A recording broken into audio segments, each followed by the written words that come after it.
walking tall. Some days I got no use for it all. Gayle and I have been thinking about going to Alaska for, I would say, a long time, most of our married life. But my personal interest in Alaska predates that by a lot.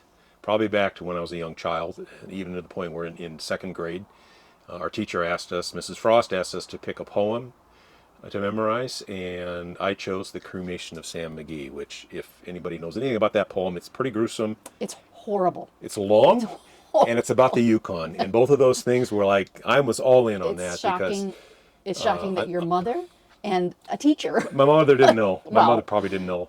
You can look at it. It's horrible. Yeah, but I memorized it. It was about the Yukon. I thought it was very, very cool. And about the same point in time, I also learned that my Uncle Si, who's my dad's brother, when he graduated from high school in 1942, right after Pearl Harbor, immediately, as many men in those days did, joined the Army, enlisted, and went up to Canada to build the Alaska Highway, the Alcan.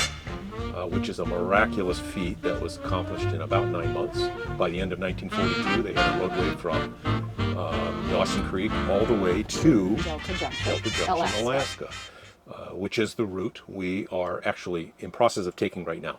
Yeah. So once we retired in 2022, we started doing a little bit more planning.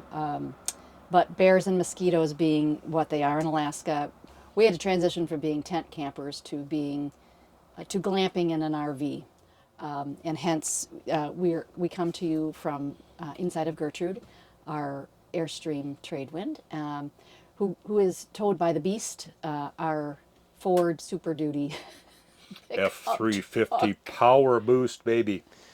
Anyway, it's probably overkill, but it holds a lot of stuff, and we brought a lot. And of we'll stuff. fill it, by the way. Anyway, on a little more serious note, so we were planning this for several years in earnest after we retired. In about 3 months before our planned departure, which was May 2025, we were a month after we bought the rig. Yeah, a month after we bought the rig, we were in Wisconsin visiting Gayle's mom, and she had an aortic dissection, total gut punch. Fortunately, her life was saved thanks to an amazing EMT crew, amazing hospital, amazing helicopter pilots, and especially an amazing surgeon and medical team at Aurora St. Luke's Medical Center in Wisconsin. In Milwaukee. Shout out to Dr. Lynn, wherever you are. Thank you for saving Gayle's life. Nevertheless, after open heart surgery, the last thing we were thinking about is going to Alaska, and had pretty much almost written it off, but Gayle's recovery was amazing. By mid-year 2025, she was well on the mend, and we were hiking and starting to think again about going to Alaska. Just which we did. A year later. But we had time to do multiple shakedown cruises and practice runs, in various places in the West. So it was fun. So we left San Ramon on... we left San Ramon on the 16th of May, a day later than we initially planned, to a lovely send-off from the neighbors and our girls. And we headed for the California Highway 101 and the coast.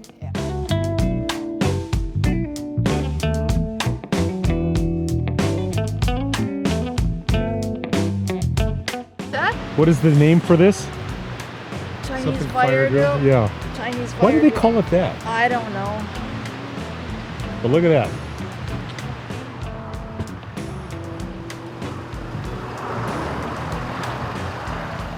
Reporting in, no damage. Are you relieved? Did you think there would be? No, of course not. Did you, Ellie? Huh? No. Our first night was in Fortuna at a Harvest Host. We'll tell you about Harvest Host later. But this was an amazingly beautiful spot on the top of a bluff that overlooked the Eel River.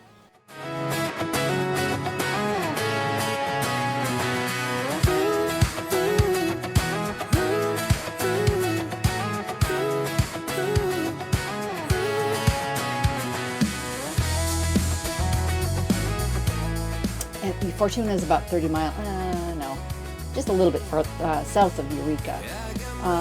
We were there overnight. It was so windy. we couldn't even get out of the rig that night to say hello to our host. And he didn't come out of his house either. But anyway, we had a lovely evening. Had a nice chat with the neighbor the next morning, and we were on our way north to Eureka. And winds were still gusting at 35 miles an hour. Fortunately, we had a 1-ton pickup and an Airstream, which is fairly aerodynamic. And quite honestly, it was not a big deal going up the coast at all. I'm breaking the mold. Sky is the limit. I'm out of control. Until We got a flat tire. 30 miles out of Eureka, north of Eureka. The TPMS monitoring system started yelling, and we pulled over pretty quickly. Fortunately, there was a place to pull over, and he changed the tire. Well, it's the second time we've changed the tire, so actually we kind of know what we're doing there. But the one thing we weren't comfortable with is continuing with our trip without a spare. So the only place to get it fixed On a Sunday. Sunday afternoon was to backtrack 30 miles back to Eureka to Costco. They were wonderful. They worked us right in. They found the problem, fixed the spare.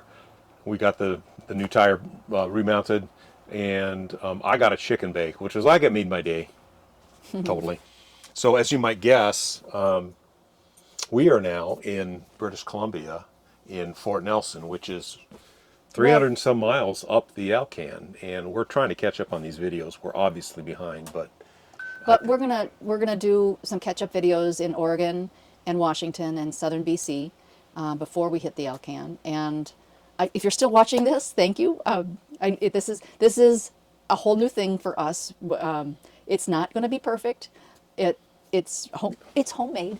And anyway, stay tuned. But so as we wrap up, we're going to throw a few teasers in right now from Oregon, from Washington, British Columbia, and we will see you all soon, I hope. Bye. Bye.